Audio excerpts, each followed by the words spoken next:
It's your time to sing now. Again, hymn 254. You want to stand for this Christmas carol? 254, Sing Me Now Christmas. Carmela, you good to keep with that? All right.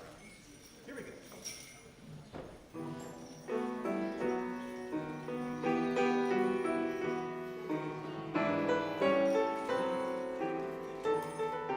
Here we go. Sing me now, O Christmas.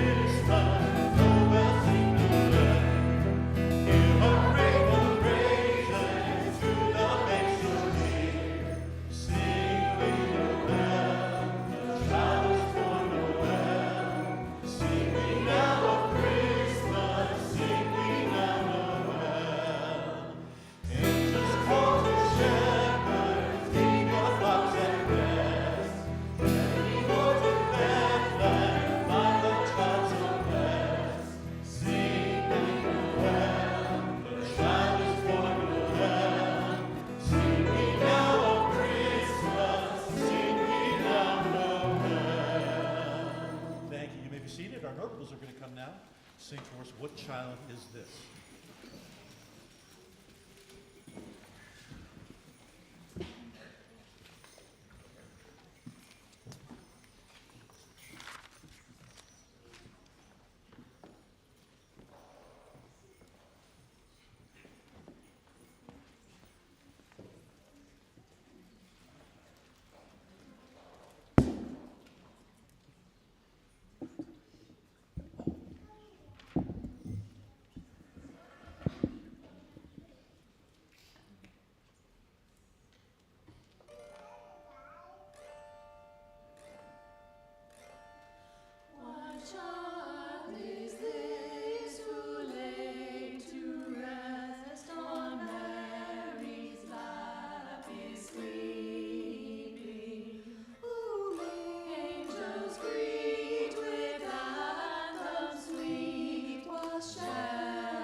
to the light.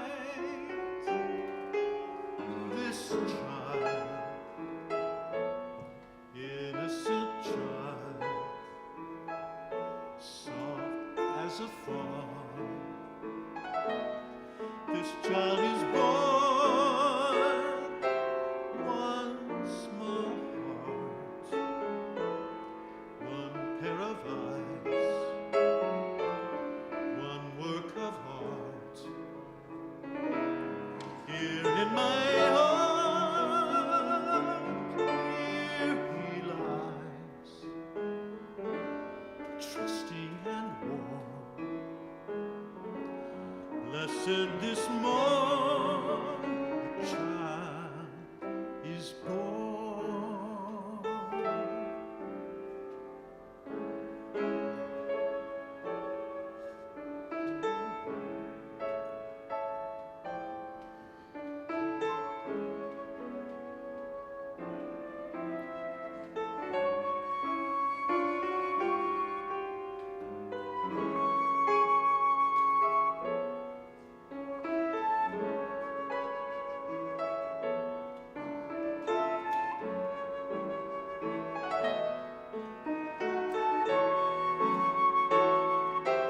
One small heart, one pair of eyes, one work of art. Here in my heart, here he lies, trusting and warm. Blessed this morn, a child is born.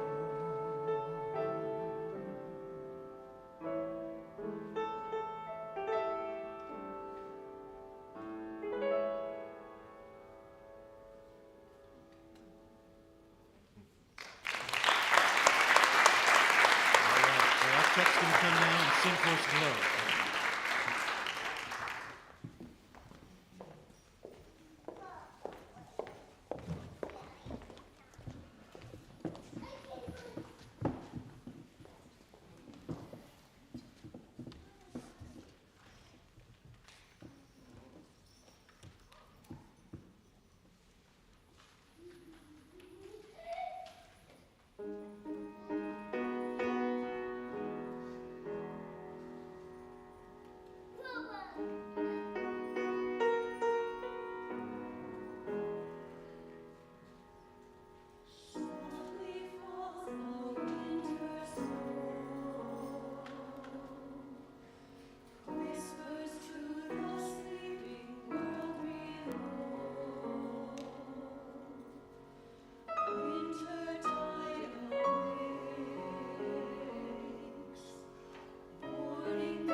Eagles are going to come now and sing for us, Home for Christmas.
Danny Fritz is going to come and play a guitar solo for us. Come, Danny.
The tale, how mysterious the story, how a baby sweet and small came in grace instead of glory.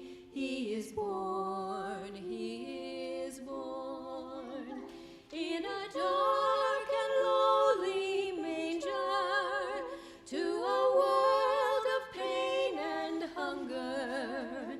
Jesus came a loving stranger. He is born, he is born. Angels sang the lofty song to the shepherds poor and weary, but the stable sheep were first to see the precious baby. He is born, in a dark and lowly manger, to a world of pain and hunger. Jesus came a loving stranger. He is born, he is born. King brought presents from afar, gold and jewels meant for royalty, but the faithful donkey glimpsed all the beauty of the baby. He is born, and all creatures know him fully.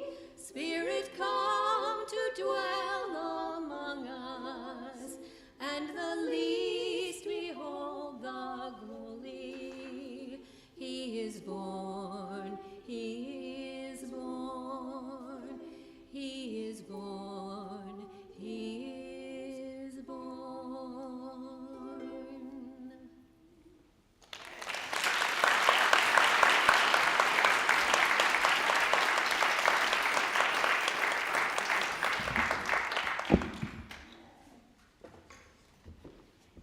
right, I invite you to take part in some survey questions tonight. If you would like, you can go to menti.com and go to that meeting number, or you can use your phone if you're a high-tech dude, and you can scan that QR code and it'll take you right there. But it's menti.com. It's 8117-6222.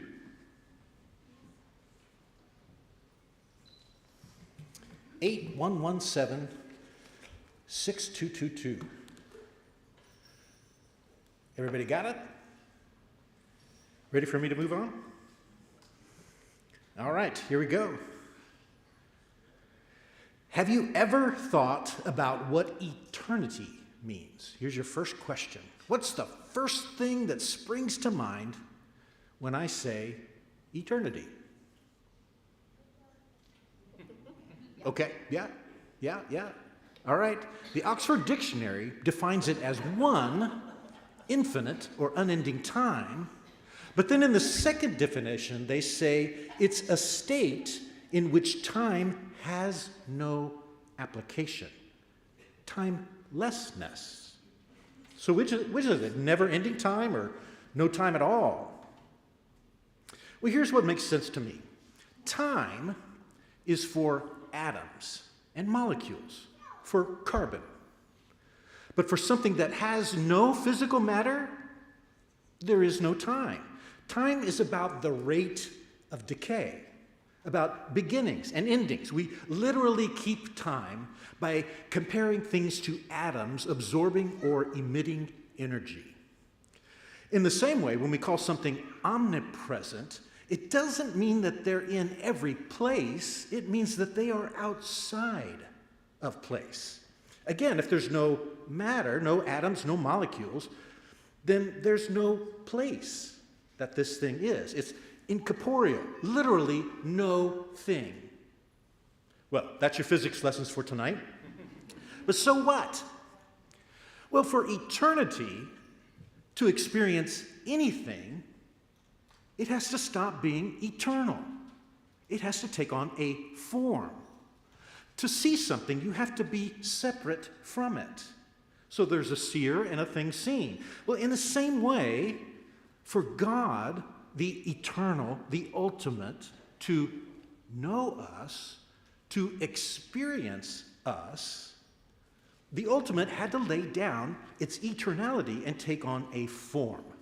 We call this incarnation. When God, when Spirit, when the immaterial becomes material, that is incarnation. And we talk about this a lot at Christmas time because the story is told that God became flesh in the person of Jesus.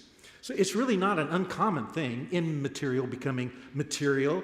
Shakespeare, for instance, in A Midsummer Night's Dream said, "And as imagination bodies forth the forms of things unknown, the poet's pen turns them into shapes and gives to airy nothing a local habitation and a name." Turning airy nothing into a local habitation is a great definition of incarnation. Now, I was raised in a very conservative Christian home, but you know what? I no longer consider myself a Christian. But I do believe that God became flesh in the person of Jesus. Does that surprise you? I don't believe that Jesus came to earth to pay the price for our sins, but I do believe it when Jesus said, "I and the Father are one," in John chapter 10. And "if you have seen me, you have seen the Father," John chapter 14. So, I believe that when Mary kissed the face of Jesus, she was kissing the face of God. In the incarnation, God entered time, took on form in the person of Jesus. That's kind of astonishing. God living in a human body as a living, breathing person? I mean, do you believe that? You have to wonder what it was like to have Jesus as a toddler. You know, every time she put him in the bathtub, he'd turn the water into wine. The first time Mary changed his diaper, she was literally correct when she said, "Holy shit." I mean, imagine taking him fishing. "Jesus, get back in this boat." Now, seriously, do you think Mary had any idea of the role that this tiny being, this incarnation of God, would have in changing the world?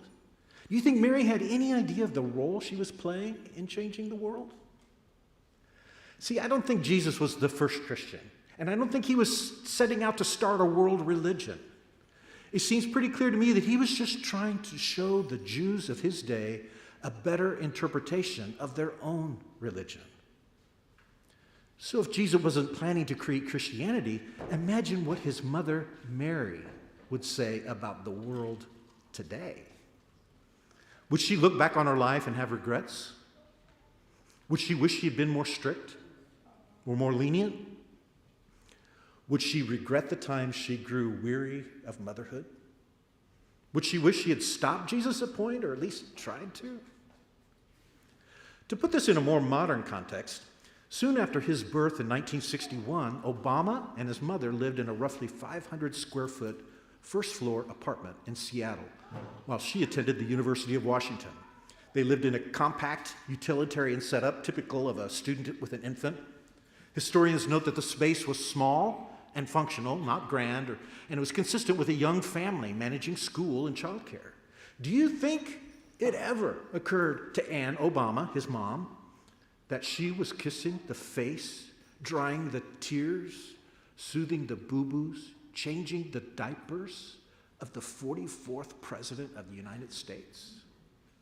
Abraham Lincoln, born in a one-room log cabin to a poor farming family in Kentucky, largely self-educated before becoming the 16th U.S. president. How many farmers raised their children fully expecting them to be the future president? One that would free slaves through a bloody civil war. I wonder if she had any regrets. Oprah Winfrey grew up in rural and then urban poverty, in homes without basic amenities at times, went on to become a globally influential media figure and billionaire. J.K. Rowling, speaking of billionaires, living on state benefits as a single mom while writing her first Harry Potter book. Later become one of the best-known authors and very, very, very wealthy. Jim Carrey experienced serious financial hardship as a child, including periods of homelessness, before becoming a comedic actor. We never know, do we, what will become of the people in our lives? Now, granted, most babies don't grow up and become the president or a famous actor or writer. Even fewer start a new world religion. But does that make them less important? Less holy? Less of an incarnation? Jesus gave us a truly mind-blowing teaching in Matthew 25. He's painting a graphic picture of what he thinks it means to be righteous, to be a good person. He says that when we give food, drink, clothing, or comfort to the sick or the imprisoned, what he calls the least of these, he said we're actually giving it to him.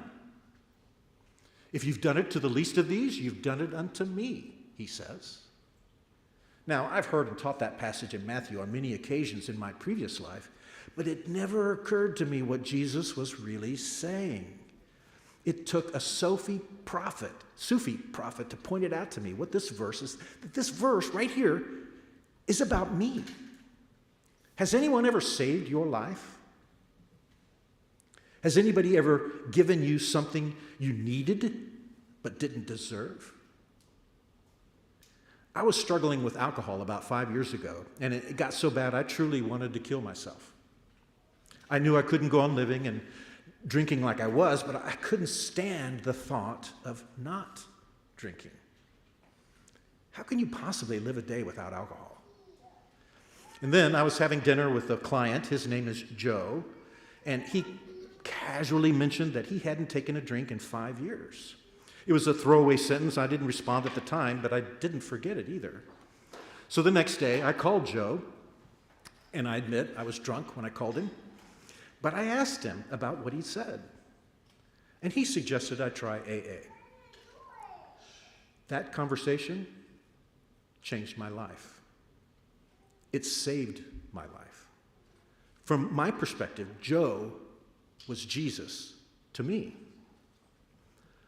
But from Jesus' perspective, Joe helped Jesus that night.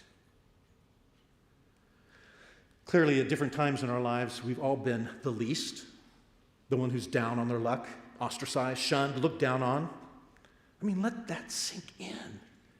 If someone helping you actually means that they are helping Jesus,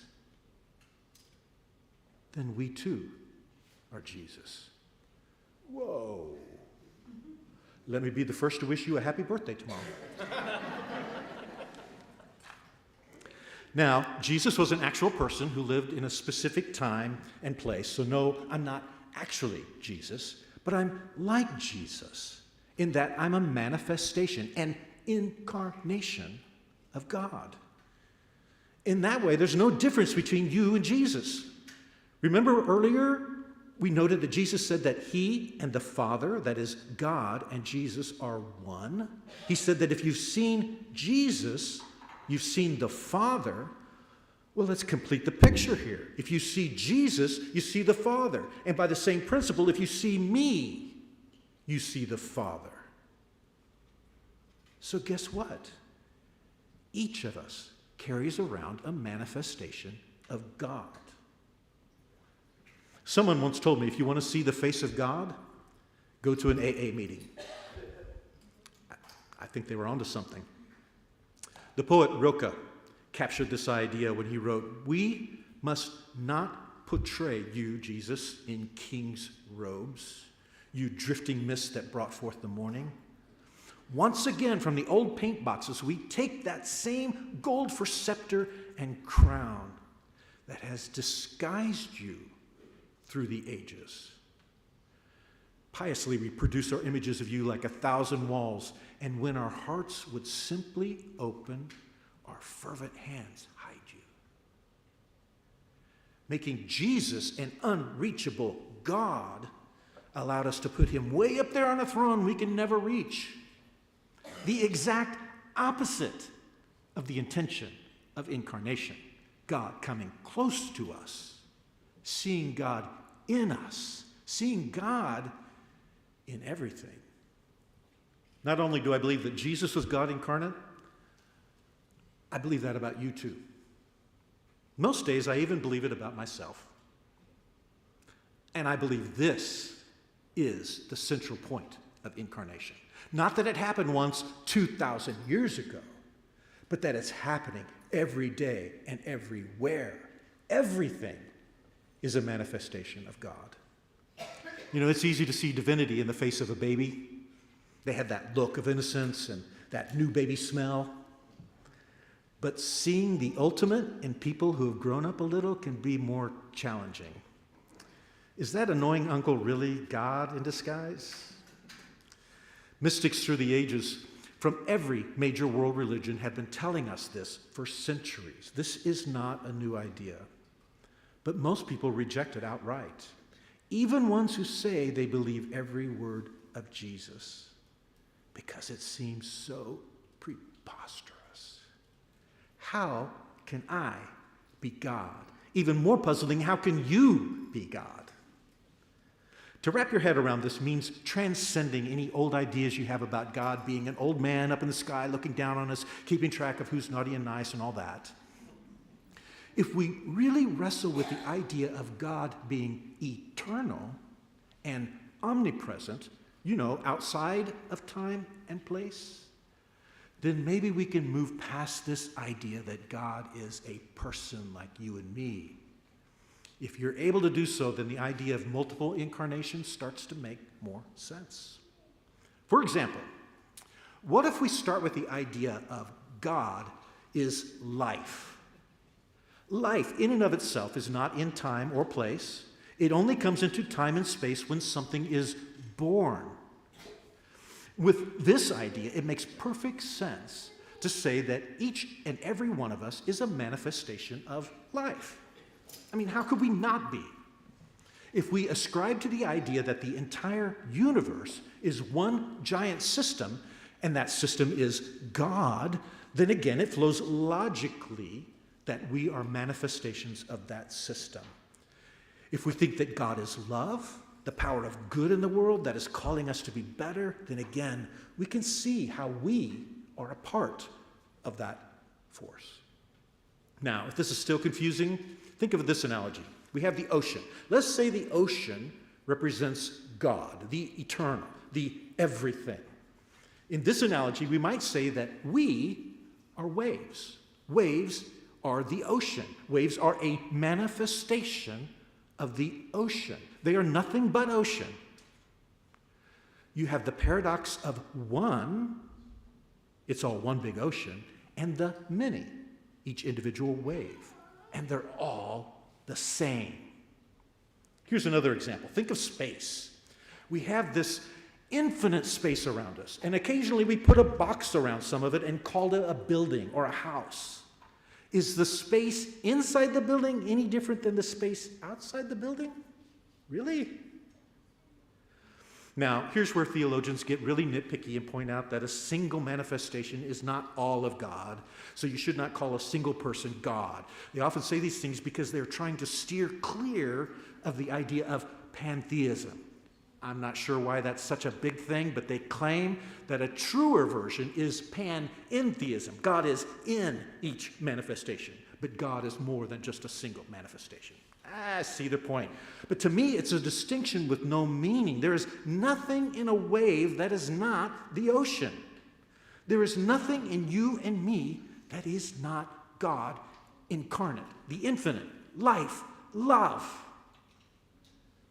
So what difference does it make? Well, you may ask, what difference does it make if all humanity is God in disguise? Why should I care? Well, let me ask you this. How will you treat someone if you believe that they are a manifestation of God? Will it make you stop and reconsider before you say something hateful to them? Will it make you pay more attention when they have needs? I know it helps me handle people in my life that are annoying. It gets me out of my thoughts about how people should act, how they should think. It lets me give others the benefit of the doubt. I'd say it's worth a lot. So next time you kiss someone, think about this. You're kissing the face of God, just like Mary did 2,000 years ago. In the same way, if you see every living thing, not just humans, as a manifestation of God, how are you going to treat it? How should we treat nature? Plants, animals, Mother Earth. There's one other mention of God kissing in the Bible. It's the parable of the prodigal son. A son demands his part of the father's estate and then goes off and squanders it. He finally comes to his senses and decides to return home to his father and beg to be allowed to be just one of his father's servants. Of course, the father, when he sees his son coming down the road, doesn't wait for his son's apology or plea. The father wraps his arms around his son and kisses him.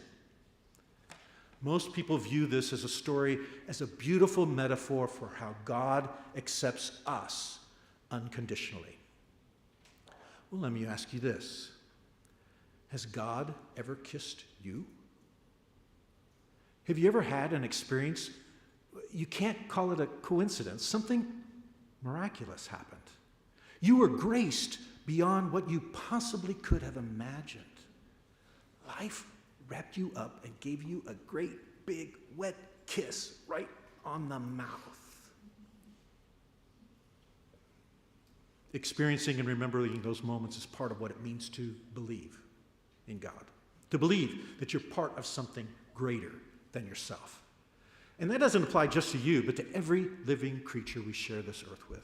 Even people who annoy you. Even people who are careless and greedy or angry or drunk or selfish. You get my drift. You see them as God, and it could change how you react to them, how you handle yourself around them.